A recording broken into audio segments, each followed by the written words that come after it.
warahmatullahi wabarakatuh. Perkenalkan, nama saya Resya Pahlevi. Saya dari Prodi Sistem Informasi, kelas saya SP241 dan NIM saya 202402110006. Nah, di sini saya akan menjelaskan tentang QQ yang saya buat, yaitu tentang pembuatan antrian KTP. Nah, awal mula saya akan menjelaskan tentang studi kasusnya. Nah, studi kasus ini dimulai dengan mengidentifikasi masalah-masalah signifikan yang timbul dari sistem antrian fisik atau manual yang tidak teratur, khususnya dalam pelayanan publik seperti pengurusan KTP. Masalah-masalah utama yang sering terjadi meliputi: 1. Waktu tunggu yang lama. Masyarakat seringkali harus menunggu dalam waktu yang sangat panjang, menyebabkan ketidaknyamanan dan kehilangan waktu produktif. Dan yang kedua, ketidakpastian giliran. Tidak adanya informasi yang jelas kapan giliran akan tiba, menimbulkan frustasi dan ketidakpastian bagi pemohon. Dan yang ketiga, penumpukan massa. Konsentrasi banyak orang di satu tempat pelayanan dapat menciptakan ketidaknyamanan, potensi kerumunan yang tidak sehat, dan kurangnya rasa aman. Nah, untuk mengatasi masalah-masalah studi yang tadi, studi kasus ini mengusulkan atau membahas pembangunan sistem antrian digital. Implementasi sistem ini bertujuan untuk menciptakan alur pelayanan yang lebih teratur dan efisien, dengan manfaat utama sebagai berikut. 1. Peningkatan efisiensi. Proses antrian menjadi otomatis, mengurangi beban kerja petugas, dan mempercepat alur pelayanan secara keseluruhan. Dan yang kedua, keadilan dan transparansi. Sistem memastikan bahwa pemohon dilayani berdasarkan urutan kedatangan yang jelas dan adil, meningkatkan kepercayaan publik terhadap pelayanan. Dan yang ketiga, data dan monitoring. Sistem ini memungkinkan pelacakan analisis data antrian secara berkelanjutan. Data ini sangat berharga untuk identifikasi area perbaikan, optimasi layanan, dan pengembalian keputusan berbasis bukti. Nah, menurut saya QQ yang saya buat untuk antrian KTP ini sifat tipe secara intrinsik mencerminkan alur pelayanan yang adil. Siapa duluan datang, dia duluan dilayani. Prinsip ini sangat penting dalam membangun kepercayaan publik karena menghilangkan persepsi ketidakadilan atau favoritisme dalam proses pelayanan.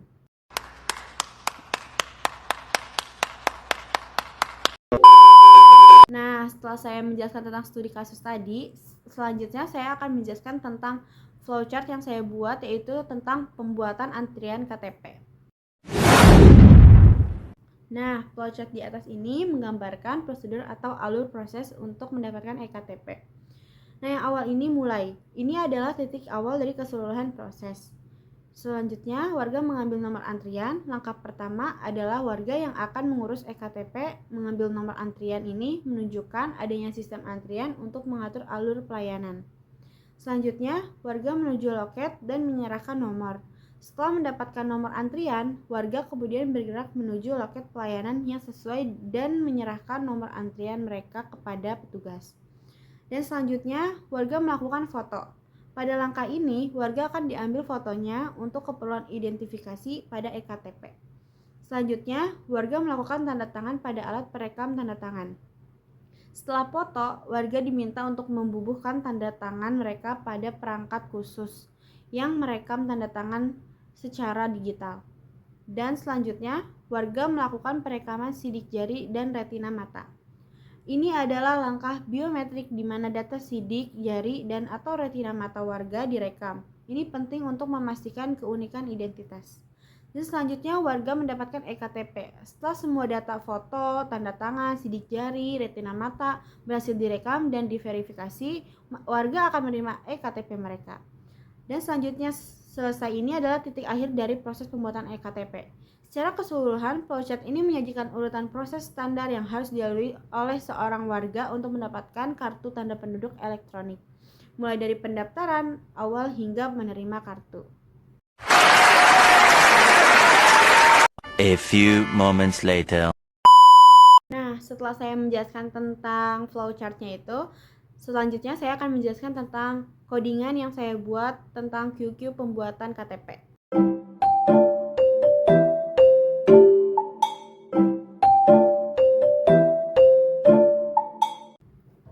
Nah, yang pertama itu import Java until linked list. Mengimport kelas linked list dari paket Java until. Linked list adalah salah satu implementasi dari list dan QQ di Java yang sering digunakan untuk membuat struktur data antrian karena efisien dalam menambahkan dan menghapus elemen dari kedua ujungnya. Dan yang kedua ini, import Java until QQ. Mengimpor interface QQ dari paket Java until ini adalah kontrak yang mendefinisikan perilaku dasar dari sebuah antrian. Misalnya over untuk menambah, poll untuk mengambil. Menggunakan interface QQ sebagai tipe variabel. Polymorphism adalah praktik yang baik karena memungkinkan kita untuk mengganti implementasi antrian, misalnya dari linked list ke array di queue, tanpa mengubah banyak kode. Dan selanjutnya public class antrian KTP otomatis. Ini mendefinisikan akan kelas publik bernama antrian KTP otomatis ini adalah wadah untuk semua kode program kita. Dan selanjutnya public status void main string args. Ini adalah metode utama main method yang akan dieksekusi pertama kali saat program dijalankan. Nah, selanjutnya QQ string antrian KTP nil linked list. Baris ini melakukan inisialisasi sebuah antrian. Dan selanjutnya QQ string mendeklarasikan variabel antrian KTP sebagai objek bertipe QQ yang akan menyimpan elemen bertipe string dalam kasus ini, nama orang. Selanjutnya, now linked list membuat sebuah instance baru dari linked list dan menetapkannya ke variabel antrian KTP. Jadi, antrian KTP sekarang adalah sebuah antrian kosong yang diimplementasikan oleh linked list.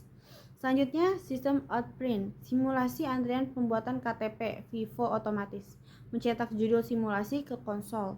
Selanjutnya, sistem outprint, menambahkan orang ke antrian, pesan yang menunjukkan awal penambahan orang ke antrian. Selanjutnya, antrian KTP over, Resya Pahlepi. Metode over digunakan untuk menambahkan elemen ke ujung belakang tail.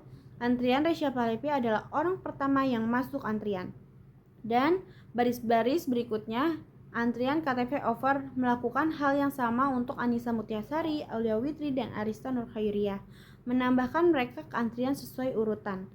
Nah, selanjutnya sistem outprint antrian saat ini, antrian KTP, mencetak representasi string dari seluruh antrian saat ini ke konsol karena linked list mengimplementasikan toString. Ini akan menampilkan semua elemen dalam urutan antrian. Nah, selanjutnya sistem outprint memulai proses pembuatan KTP. Pesan yang menunjukkan awal dari proses pelayanan antrian. Selanjutnya, while antrian KTP is empty. Ini adalah sebuah loop while yang akan terus berjalan selama antrian. Antrian KTP belum kosong. Antrian KTP is empty berarti jika antrian tidak kosong, loop ini akan memproses setiap orang di antrian satu per satu. Selanjutnya, string nama diproses antrian KTP full. Ini adalah inti dari operasi antrian FIFO. Metode poll digunakan untuk mengambil dari antrian dan menghapus elemen dari ujung depan hid antrian. Elemen yang pertama kali ditambahkan akan menjadi yang pertama diambil. Nama orang yang diambil dari antrian disimpan dalam variabel nama diproses. Nah, selanjutnya sistem outprint in memproses KTP untuk nama diproses, mencetak nama orang yang sedang diproses. Selanjutnya, treat sleep 1000 menghentikan eksekusi program selama 1000 milidetik. 1 detik ini membuat simulasi terlihat lebih realistis, seolah-olah ada pekerjaan yang sedang dilakukan. Selanjutnya, treat catch ini digunakan untuk menangani potensi interrupted exception yang bisa terjadi jika thread diinterupsi saat sedang tidur. Selanjutnya, sistem outprint in selesai memproses KTP untuk diproses, mencetak konfirmasi bahwa proses untuk orang tersebut telah selesai. Selanjutnya, sistem outprint in antrian tersisa antrian KTP, yaitu mencetak status antrian setelah satu orang selesai diproses, menunjukkan siapa saja yang masih ada di antrian. Selanjutnya, sistem outprint in pemisah visual antar proses. Sistem outprint semua antrian telah selesai diproses. Pesan ini dicetak setelah log while selesai yang berarti antrian sudah kosong. Selanjutnya, sistem outprint in simulasi selesai. Pesan akhir simulasi.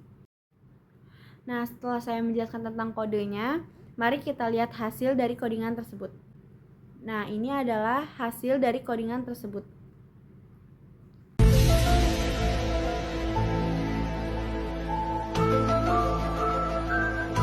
A few moments later. Nah, Nah, saya sudah menjelaskan dari tadi studi kasus, flowchart, dan codingan tersebut. Semoga dari video ini bisa menjelaskan dari semua studi kasusnya, flowchartnya, dan codingannya itu dengan jelas. Saya pamit undur diri, terima kasih. Wassalamualaikum warahmatullahi wabarakatuh.